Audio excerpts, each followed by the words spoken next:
स्वराज। नमस्कार, मैं हूं सुनील पंडित और मेरे साथ हैं डॉक्टर ए.पी. सिंह, एडवोकेट हैं सुप्रीम कोर्ट में और जाने माने अधिवक्ता हैं और आए दिन चैनलों पर छाए रहते हैं। आप बच्चे के मोहताज नहीं हैं ए.पी. सिंह जी, सारा समय में आपका स्वागत है जी। अच्छी बात है। स्वराज्य मेरा अधिकार और उन्होंने मांग की है जस्ट फॉर ऑल, यानी त्वरित वादों का निवारण जो हमारे न्यायालयों में केसेस लंबित हैं।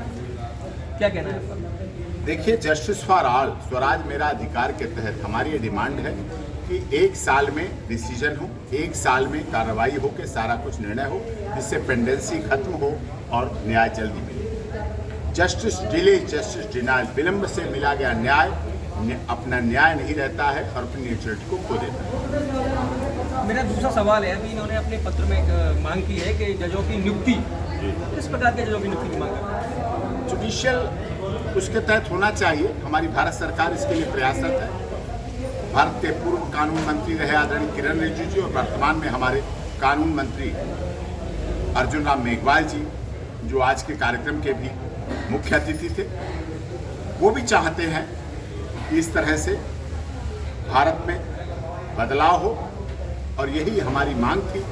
और इस कार्यक्रम में भारत के कानून मंत्री आदरणीय अर्जुन राम मेघवाल जी को भी बुलाने का अर्थ यही था। पिछली बार भी हमने कई माननीय भारत सरकार के मंत्रियों को बुलाया था, आए थे, सांसद भी आए थे और उनका हमारा मतलब बुलाने का यही है कि हमारी बात संसद में जाए, हमारी बात भारत सरकार में जाए और भारत सरकार जो सबका साथ, सबका विकास, सबका विश्वास और सबके साथ न्याय का नारा लेके चल रही है, तो न्याय हमारे देश के सब लोगों को जल्दी मिलना चाहिए। मेरा आखिरी सवाल है ए.पी. सिंह जी, कुछ संत हैं भारत में, उनको जमानत भी मिल जाती है, पैरोल भी मिल जाती है, लेकिन कुछ और संत हैं, वृद्ध संत हैं, उनको ना तो जमानत मिली है ना ही पैरोल मिली है। क्या कानून में पक्षपात है, मानते हैं?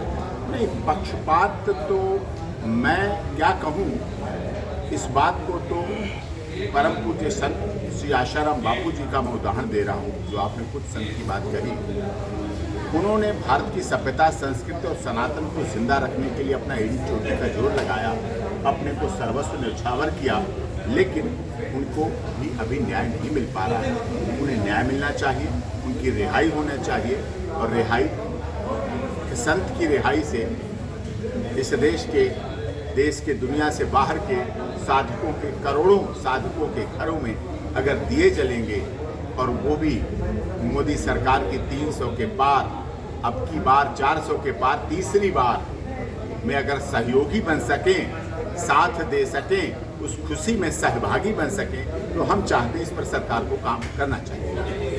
ए.पी. सिंह जी ने हमारे सवालों को बहुत ही अच्छी तरीके से जवाब दिया। दिल्ली से सारा समय के लिए सुनील पंडित।